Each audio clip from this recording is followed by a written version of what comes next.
नई बहू को मिला भुक्कड़ ससुराल। लड़के का परिवार अच्छा है। 3 नंद, माता पिता, साथ में 2 छोटे भाई भी हैं। लड़का इंजीनियर है और बहुत पैसे कमाता है। ये सुनते ही नैना के होश उड़ जाते हैं। 3 नंद, 2 छोटे देवर, ऊपर से सास ससुर के साथ मेरा पति, इतना बड़ा परिवार। अरे माँ, इतने बड़े परिवार में तो मैं परेशान ही हो जाऊंगी। काम भी करूं और उनके ताने भी अलग से सुनो। अरे बेटी, परेशान क्यों होती है? पंडित जी, मेरी बेटी के लिए ससुराल ऐसा दिखाओ जहां माता पिता और लड़का इकलौता हो, ताकि मेरी बेटी को ज्यादा परेशानी ना उठानी पड़े। चलिए, अगर ऐसी बात है तो ठीक है। मैं आपको एक अमीर घर का रिश्ता दिखाता हूँ। इकलौता बेटा है, साथ में माता पिता रहते हैं। नैना जैसे ही लड़के की फोटो देखती है, उसे लड़के की तस्वीर अच्छी लगती है। अरे लड़का तो अच्छा है, इकलौता है, परिवार भी छोटा है, और क्या ही चाहिए। माँ, मुझे लड़का पसंद है। ओहो पगली, चलो ठीक है, कोई लड़का तो तुझे पसंद आया। पंडित जी, अब आप इसी लड़के से मेरी बेटी के रिश्ते की बात चलाइए। हाँ हाँ बहन जी, बिल्कुल। फिर क्या था, पंडित उस अमीर घर में जाकर रिश्ते की बात कर लेता है। अब दोनों परिवार एक दूसरे से मिलने लगते हैं और उनका आना जाना लगा रहता है। बहुत जल्द शादी की तारीख भी निकल आती है। मुझे नहीं पता था कि इतनी जल्दी शादी की तारीख भी निकल आएगी। बेटी, अपने ससुराल में जाकर खुश रहना। खुश तो रहूंगी ही माँ, छोटा सा परिवार है, सुबह शाम रोटी, दोपहर में सोना, फिर रात को आराम करना। नैना को बहुत आसान लग रहा था, लेकिन वैसा होने नहीं वाला था। शादी होने के बाद जब वह अपने ससुराल आती है तो उसका ससुराल में घर बहुत बड़ा होता है, जिसमें उसे सफाई करने में ही बहुत ज्यादा समय लग जाता है। हे भगवान, अमीर घराने में तो आ गई, लेकिन यहाँ झाड़ू पोछा करते करते ही मेरी कमर टूट गई। तभी आवाज आती है, बहू, ओ बहू, अरे अभी तक तूने नाश्ता नहीं बनाया? नैना फटाफट सफाई करने के बाद अपनी सास के पास जाती है। माँ जी, बस रसोई में ही जा रही हूँ, मैं पहले सफाई कर रही थी। अच्छा सुनो, मेरी नंद और उसके बच्चे आज घर पर आ रहे हैं, उनके नाश्ते के लिए आलू के पराठे बना ले। और हाँ, शिवा आलू के पराठे नहीं खाता, उसे प्याज के पराठे पसंद है, उसके लिए वही बना देना। हेमलता ऐसा कहकर चली जाती है। लो जी, मिल गया ऑर्डर, अब इतने सारे लोगों के लिए पराठे बनाने होंगे। नैना ऐसा कहकर रसोई में चली जाती है, जहां वो बहुत सारा आटा गूंथती है। इतना सारा आटा गूंथने में ही मेरे हाथ दुखने लगे, अभी तो इनके पराठे भी बनाने हैं। नैना रसोई में आलू के पराठे बना ही रही थी कि हेमलता की नंद माहेश्वरी अपने बच्चों के साथ आ जाती है। अरे वाह, सही समय पर आई हूँ नंद जी, गरम गरम पराठे बन रहे हैं। बहू चलो, नाश्ते की टेबल पर ही बैठते हैं, वहीं पर बातें करेंगे। हेमलता पूरे परिवार के साथ नाश्ते की टेबल पर बैठ जाती है, जिसके बाद रसोई से नाश्ते की टेबल का सफर करते हुए नैना बहुत थक जाती है। हे भगवान, नाश्ते की टेबल पर आने आने में ही मेरी फिरकनी बन गई। मैंने तो छोटा सा परिवार समझकर इस घर में शादी की थी, यहाँ तो सबकी अलग ही फरमाइश चलती है। तभी नैना के पति शिवा की आवाज आती है। अरे नैना, मेरे प्याज के पराठे नहीं बनाए तुमने? अभी लाती हूँ जी। नैना प्याज के पराठे बनाकर अपने पति के लिए नाश्ते की टेबल पर लेकर आती है। ये लीजिए प्याज के पराठे।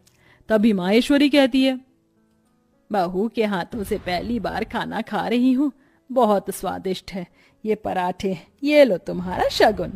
इस तरह माहेश्वरी नैना को शगुन देकर जाती है। सब लोग बहुत खुश होते हैं, लेकिन नैना बहुत ज्यादा थक जाती है। सबके सो जाने के बाद वो सबके जूठे बर्तन भी धोने लगती है। आज तो पूरा दिन हो गया, मुझे लेटने का समय ही नहीं मिला। नैना बर्तन धोने के बाद अपने कमरे में जाने ही वाली थी कि तभी उसके ससुर उसे कॉफी बनाने के लिए कह देते हैं। अरे सुनो बहू, जरा 1 कप कॉफी बना देना।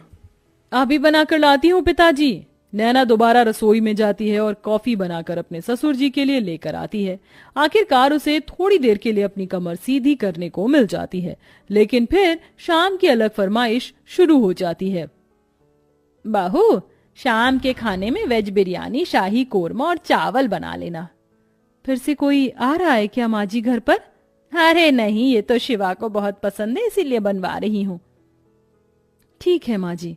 अब शाम का खाना बनाने के लिए नैना फिर से रसोई में जाती है और खाना बनाते हुए खुद से ही कहती है, हे भगवान, कैसा परिवार मिला है मुझे। सुबह शाम मेरे ससुराल वालों को शाही पकवान ही चाहिए होते हैं, और इतने भुक्कड़ लोग हैं कि इन्हें हर थोड़ी देर में भूख लग जाती है। डिनर में इतना हैवी खाना कौन खाता है? मैं तो बेकार ही फंस गई इस घर में आकर। नैना ऐसा खुद से बोलते हुए खाना बनाती रहती है। उसे रसोई में बहुत गर्मी भी लगती है, लेकिन फिर भी वह खाना बनाती है।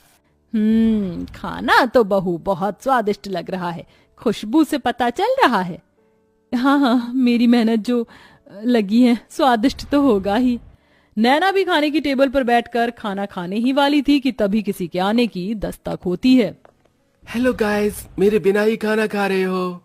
अरे बेटा चिराग, तुम यहाँ विदेश से कब लौटे? मेरे साथ मेरे कुछ दोस्त भी घर पर आए हैं। आज ही हम ऑस्ट्रेलिया से इंडिया आए हैं। कितने दिनों बाद तुझे देख रहा हूँ नैना। ये मेरे ताऊ जी का लड़का है, विदेश पढ़ने चला गया था बचपन में। मेरा जिगरी यार यही है।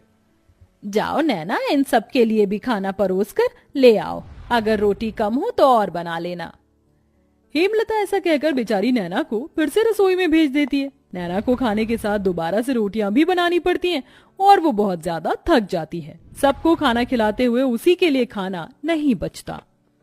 ये लो, बस यही रह गया था, मेरे लिए थोड़ा भी खाना नहीं बचा। कैसे भुक्कड़ लोग हैं, एक बार भी मेरे बारे में नहीं सोचते हैं। नैना को बहुत बुरा लगता है। वो अपने कमरे में सोने चली जाती है। इसी तरह जब भी वह कुछ बनाया करती तो सारा खाना उसके ससुराल वाले ही खा जाते हैं और उसके लिए कुछ नहीं बचता। ऊपर से घर में मेहमानों का आना जाना लगा ही रहता है, जिसके चलते एक दिन नैना की बहुत ज्यादा तबीयत खराब हो जाती है। इनके शरीर में बहुत ज्यादा थकावट है। लगता है काफी दिनों से जरा भी आराम नहीं मिला है, इसलिए शरीर में कमजोरी हो गई है। ये मैंने दवाइयां दे दी हैं, बस आप इन्हें थोड़ा आराम करने दीजिए, जल्दी ही ठीक हो जाएंगी। डॉक्टर की ये बात सुनने के बाद हेमलता को अपनी गलती का एहसास होता है और वह अपनी बहू के पास जाकर उससे कहती है, जब से तुम इस घर के अंदर आई हो सारे काम तुम ही देख रही हो। मैंने तो कोई काम नहीं किया है और ये भी नहीं सोचा कि तुम कितनी थक जाती होगी। मुझे माफ कर देना बहू, लेकिन आज से मैं भी तुम्हारी मदद करवाया करूंगी। माँ जी, आपको माफी मांगने की जरूरत नहीं है। मैं इस घर की बहू हूं और घर की जिम्मेदारी समझना मेरा फर्ज है। नैना इतना कह रही थी कि तभी घर पर उसकी तबीयत के बारे में सुनते ही ताई जी, मौसी जी, बुआ जी सब आ जाती हैं उसकी देखरेख के लिए। हमारे रहते बहू को एक भी काम करने की जरूरत नहीं पड़ेगी। अरे बुआ ताई जी हैं ना, और मौसी जी भी हैं, हम सब मिलकर सारे काम कर लेंगे। इस तरह सब लोग नैना की बहुत अच्छे से देखरेख करते हैं। नैना को इससे ये समझ आता है कि रिश्तेदारों का आना जाना अच्छा होता है और सबके साथ प्यार प्रेम से रहना भी बहुत जरूरी है। जैसे ही वो ठीक हो जाती है, वो पहले की तरह फिर से घर की सारी जिम्मेदारियां खुद उठा लेती है। चलिए, आप सभी आज खाने की टेबल पर बैठिए। अब मेरी तबीयत बिल्कुल ठीक है। मैं आप सभी के लिए आपकी पसंद का खाना बनाऊंगी। नैना ऐसा कहकर रसोई में चली जाती है। पीछे से हेमलता आती है। अब से मैं भी तुम्हारी रसोई में मदद करवाया करूंगी और मैं जानती हूँ आखिरी में तुम्हारे लिए कुछ नहीं बचता, इसलिए पहले ही तुम अपने लिए खाना निकाल लिया करना। ये सुनते ही नैना को बहुत खुशी होती है और उसे अपनी माँ की याद आ जाती है, जिसकी वजह से उसकी आंखें भर आती हैं। अरे ये क्या बहू, तू रोने क्यों लगी? बस आज आपकी बातें सुनकर मुझे अपनी माँ की याद आ गई। हेमलता उसे गले से लगा लेती है। इस तरह दोनों सास बहू मिलकर घर को संभालती हैं और एक साथ खुशी खुशी रहने